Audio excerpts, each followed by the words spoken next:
Chapter 7, Episode 13. After Playtime, Part 2. Hughes rushed up to me. Heck of a show, Ryoma. At least you look like you got some rest. So this is what you take away from a few days of R&R? Oh, you don't need to explain yourself. Actually, don't even bother. You never know who could overhear. As he said that, he gave a side glance to my 4 stone-faced bodyguards. Camille, you're the magic expert. What's your take? Well, the scale of the sandstorm is one thing. I felt a great amount of magical energy at the beginning, and there are some advanced spells of that caliber. But reducing that giant building to a pile of dust, that is most certainly abnormal. Not even mentioning how this spell didn't cause any damage outside of the grounds.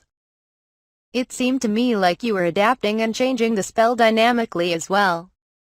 Even if you were casting other spells without an incantation. Between all of the things I saw, anyone with a decent knowledge of magic would have immediately seen how difficult that spell was to pull off. I don't know how you managed to do that, Ryoma, but if I were you, I'd make that your keepsake spell. Keepsake spell? Is that like a spell passed down through family members through inheritance? Something like that. To be exact, a keepsake spell is usually a magical researcher's pièce de résistance, which gets passed down to a select few prodigies in their family. These spells can be uniquely complex. Powerful magic can be an effective weapon, a golden ticket, so to speak. There would no doubt be plenty of people who'd try to uncover your secret. Of course, you wouldn't want anyone pestering you about it when you've done nothing wrong. A lot of magical researchers are rather secluded types, and most of the noteworthy families are nobles. So it's an unwritten rule of sorts that you shouldn't ask questions about keepsake magic. It's mostly a noble thing, but it should still get you out of a hairy situation. I see. If they still won't back off, come talk to us. You should be fine, Camille advised. Will do. That settles that then, Hugh said, changing the subject. Since Ryoma's spell took care of the whole demolition, how are we going about this for next time? Oh, right. There was actually something else I wanted to test, even in light of the big spectacle I'd just put on.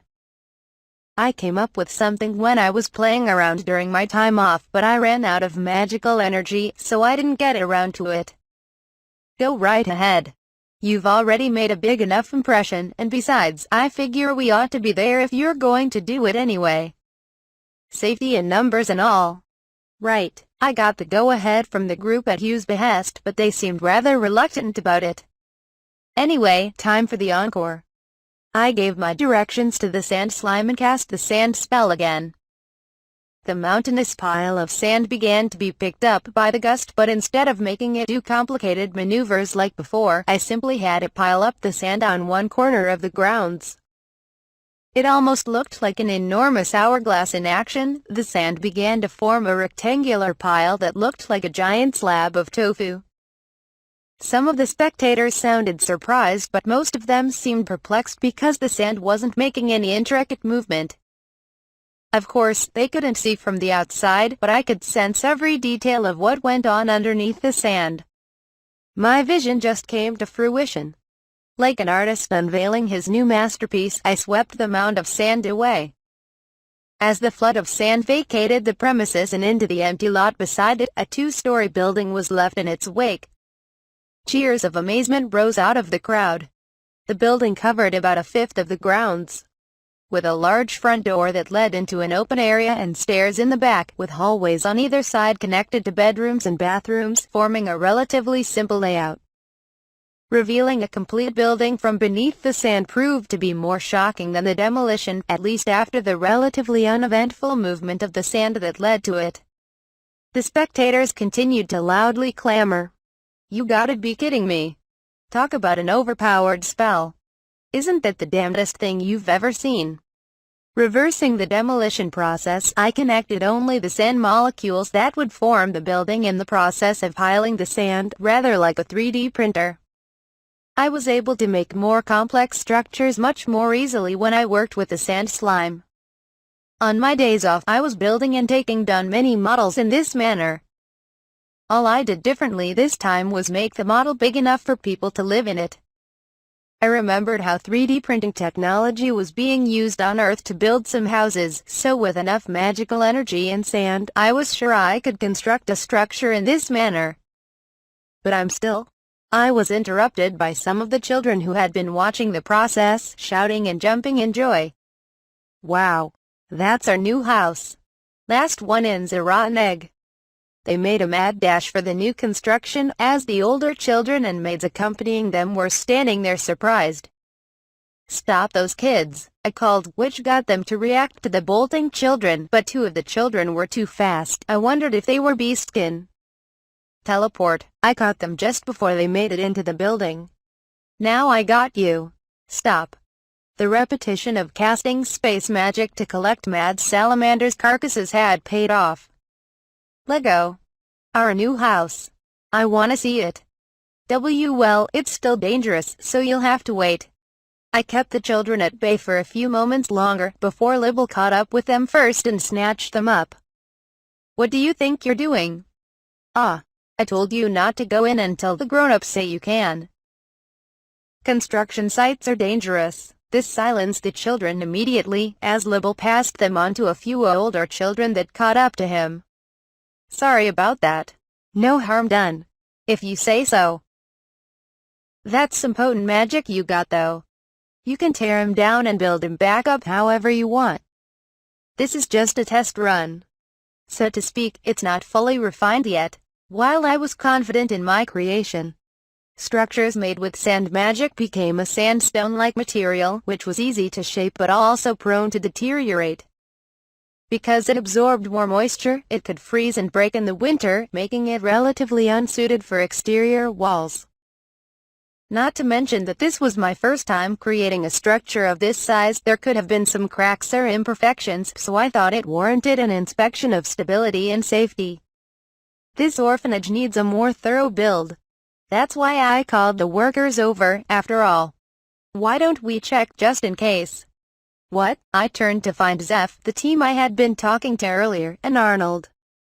"We got your back. More than half of the workers here today are familiar with construction. Why don't you have them inspect the place?" "Are you sure? Just a slight change in their job description.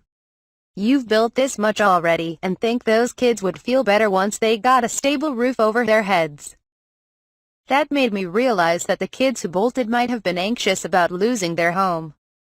"Say, Libble, I was planning on building a yard for the children to play in. Would the yard as large as this building suffice?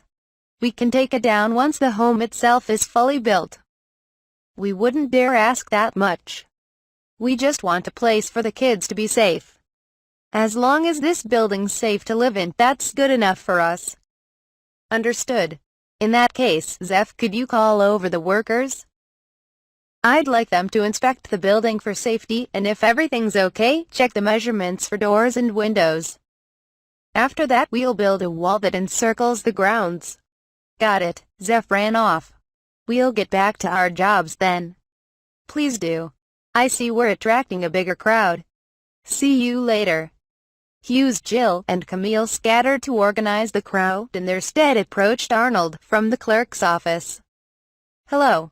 Hello, Master Takebayashi.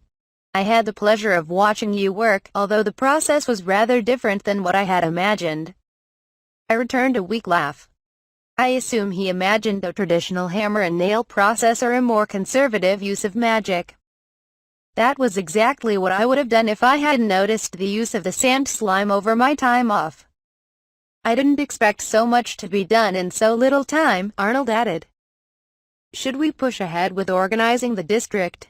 "Yes. I can't handle all the sites, so we'll need the workers to help out, but there's no need to spend too much time on demolishing existing structures. Since we can start building them sooner, we should have a shorter turnaround. And while I want structures like this one inspected, they won't fall apart in a matter of days. Personally, I think they can be used as impromptu evacuation sites or temporary shelters. So why don't we do this with a little more flexibility?" "No objections here. That's a great idea. Please make sure the residents are fine with it though." "Of course. With Libel's assistance, I'll try my best to keep all of the residents happy. He looked to Libel with a confident smile. As long as the city's coming clean with us, we're not gonna stir up any unwanted conflict. Looks like you got your head on straight, at least. We can help. Thank you. I find it fortunate to make an acquaintance of a local leader. It's much easier for me to receive the community's sincere feedback that way. HMPH. Well, I should be going. I have other business to attend to. If you see me at the Cat's Forehead Cafe again, please talk to me anytime. We'll see you around. Oh, and by the way, I heard at the cafe that you're ordering more cakes as takeout. Try and eat a decent meal once in a while, will you? I'll take that under advisement, he chuckled. That's a definite no coming from him, Libel remarked, echoing my sentiments. No kidding. Libel left shortly thereafter. He also said something about business that needed taking care of. Zeph's workers concluded their inspection and reassured me that it was safe to inhabit for at least a short amount of time. Although it remained to be seen if the structure would hold up to the climate of this area and for how many years. After that we measured the windows and doors before I delegated the crafting of them to the slimes and the crafting of the perimeter walls to the workers using the stones I crafted with magic. With the extra time, I built the foundation for the more substantial orphanage until sundown came to conclude our work for the day.